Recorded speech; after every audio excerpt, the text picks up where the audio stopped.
Chapter 2, North America. We're looking at movement this time. Why do people move? Why would you move? How do people, goods, and ideas move? And why do people, goods, and ideas move? Movement in North America. The movement of people, the import and export of goods, and mass communication have all played major roles in shaping our world. People everywhere interact through movement. They travel from place to place, and they communicate. We live in a global village and global economy. What is movement? What factors push or pull people? People interact with each other through movement. Because we are social beings, we interact with each other through travel, trade, information, and political events. We're going to watch this video clip. It's going to talk about the theme of geography of movement.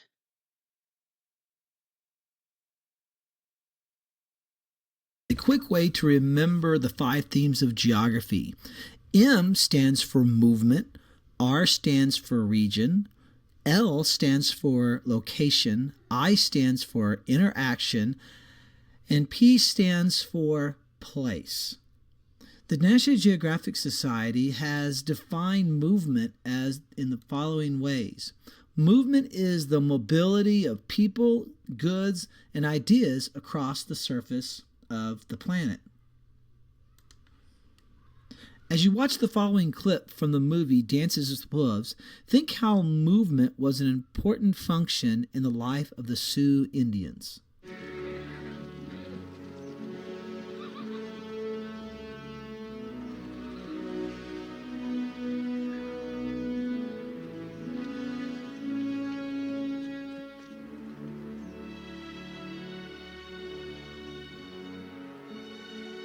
Riders were sent out to pick up the trail.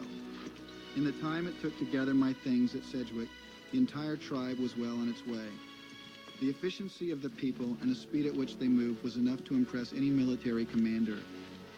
Spirits are high, and overnight I have gone from a person of suspicion to one of genuine standing. I am greeted with open smiles and looks of appreciation. In short, I have become a celebrity.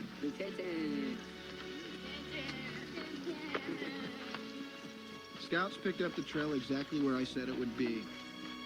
It was not hard to find. A gigantic swath of torn-up ground extending to the horizon. The sheer numbers it took to create this impossible image was hard to imagine.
Some questions to think about.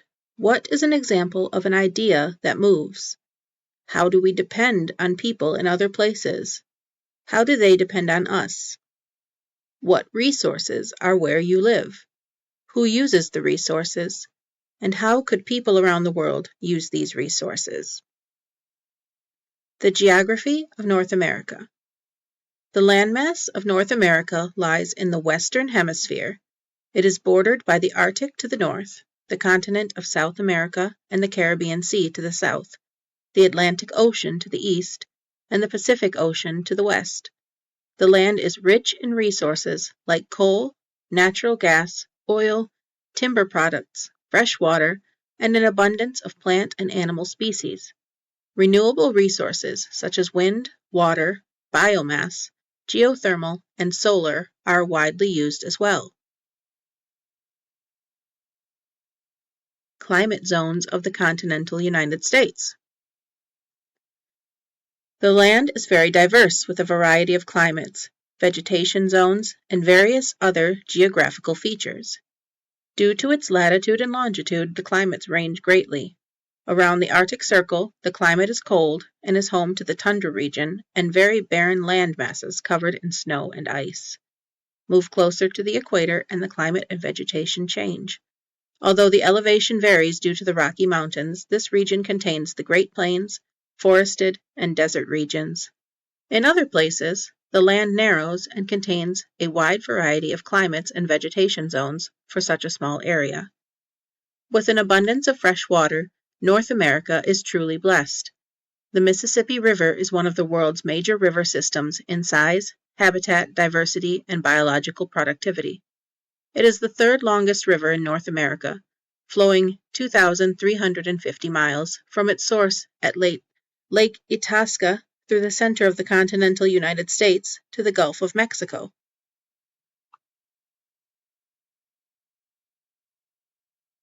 The Great Lakes, Superior, Michigan, Huron, Erie, and Ontario, are a dominant part of the physical and cultural heritage of North America.